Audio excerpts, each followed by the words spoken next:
Mes amis, le monde va à volo. Les éditorialistes de BFM tirent la gueule et l'Express nous dit immobilier, c'est le moment d'acheter. C'est dire si l'heure est grave.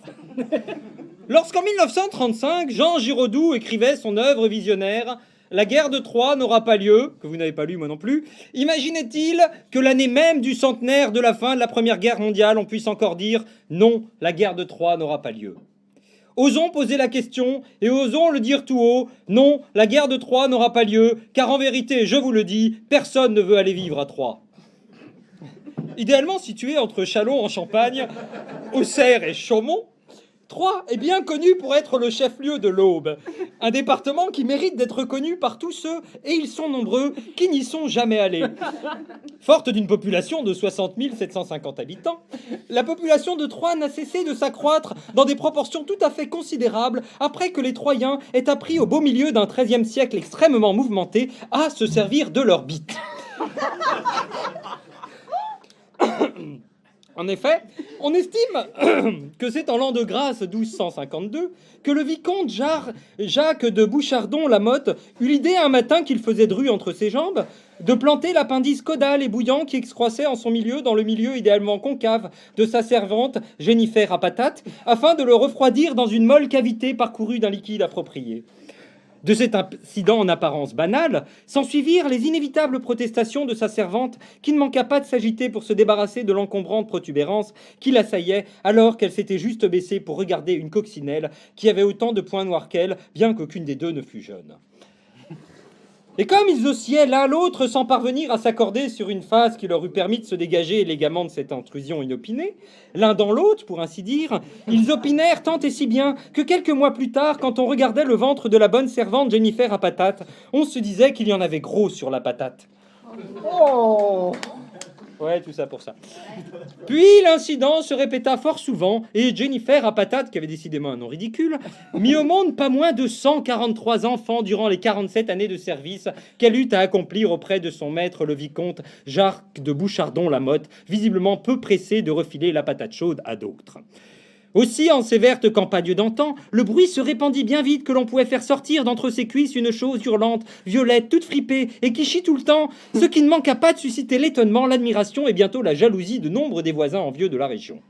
Par un effet de mode aussi soudain qu'inexplicable, tous ces braves gens qui vivaient jusqu'à présent paisiblement en compagnie d'animaux de ferme, de bêtes dociles, aimantes jusqu'à l'imbécilité et d'insectes perfides et gloutons, voulurent eux aussi avoir chez eux un humain miniature qui fait du bruit pour rien et s'émerveille avec un air satisfait de ses propres étrons comme un vulgaire BHL en séance de dédicace.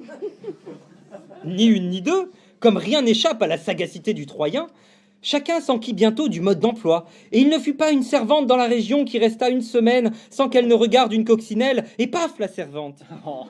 Après tout, l'essentiel, c'est de garder la patate, comme disait le vicomte en foutant des épluchures partout.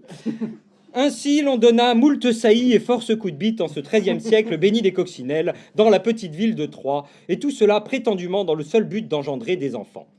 Mais au-delà de cette motivation de façade, une autre explication plus convaincante émergea progressivement d'entre les siècles jusqu'à incarner l'évidence même quant à savoir pourquoi tous ces braves gens s'emboîtaient compulsivement. Et la raison de tant de coïts était la suivante. Mais qu'est-ce qu'on pourrait bien faire d'autre pour s'occuper quand on habite à Troyes ? Et en effet, la question demeure. Pourquoi habiter Troyes ? Troyes est-elle vraiment une ville ? Y a-t-il des bus, des trains ou des charrettes à bras qui y mènent ? Y a-t-il un office du tourisme et vous obligera-t-on à visiter la ville ? Et si oui, vous faudra-t-il après cela visiter la ville de Castres au nom de la règle qui dit jamais Troyes sans Castres ? Et ne serait-ce pas ça, cette fameuse règle de Troyes ? Et si on avait jumelé la ville de Castres avec Troyes, Brassens y serait-il né, tant il est connu que Troyes et Castres font 7 ?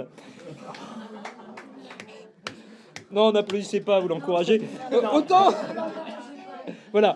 Autant de questions qui semblaient demeurer sans réponse sous prétexte que Troyes n'a jamais servi à faire des jeux de mots pourris. Oh non, certes. jamais. Jamais. Mais soyons honnêtes. Peut-on faire autre chose avec Troyes ? Oui, objecteront certains, il y a l'andouillette. Et en effet, qui pourrait faire l'impasse sur l'amour déraisonnable que l'on porte à l'andouille dans cette ville où Barouin est constamment réélu ?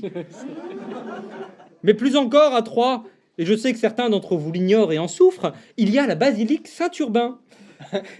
Ce monument fut érigé en remerciement au pape Urbain, lequel fut au XIIIe siècle l'origine d'un accroissement important de la population troyenne. On estime en effet qu'il n'y avait à cette époque pas une servante dans une honnête maison qui puisse se baisser à la vue d'une coccinelle sans qu'elle ne découvre en se relevant que le pape s'était stationné dans l'océan comme un vélo coiffant son pneu dans un parking. Ces femmes reconnaissantes le remerciaient alors de ce canot inopiné, après s'être toutefois assuré qu'il s'agissait bien du pape Urbain, ce qui a donné naissance à cette expression bien connue aujourd'hui. Merci, vous êtes bien urbain. Non. C'est mauvais. Quelques années plus tard, afin de loger ce surplus de population engendré par le pape Urbain, on construisit pour la première fois une immense barre d'immeubles en périphérie de la ville. Et comme il fallait bien donner un nom à cette grosse barre solide et massive, on l'appela l'habitat urbain. Un hommage à Urbain, ce pape bienfaiteur. Alors, bien sûr, en raison de sa laideur et de sa taille imposante, l'habitat urbain était parfois bien difficile à avaler, notamment pour les architectes qui n'en voulaient pas dans leur plan d'urbanisme. Mais avec le temps, chacun s'accorda que quand on fait un plan à trois, l'habitat urbain est souvent bienvenu. Mais cessons immédiatement avec ces allusions graveleuses, parce que quand même, sous couvert de jeux de mots douteux, prenons de la hauteur et parlons plutôt de Montreuil. Je vous ai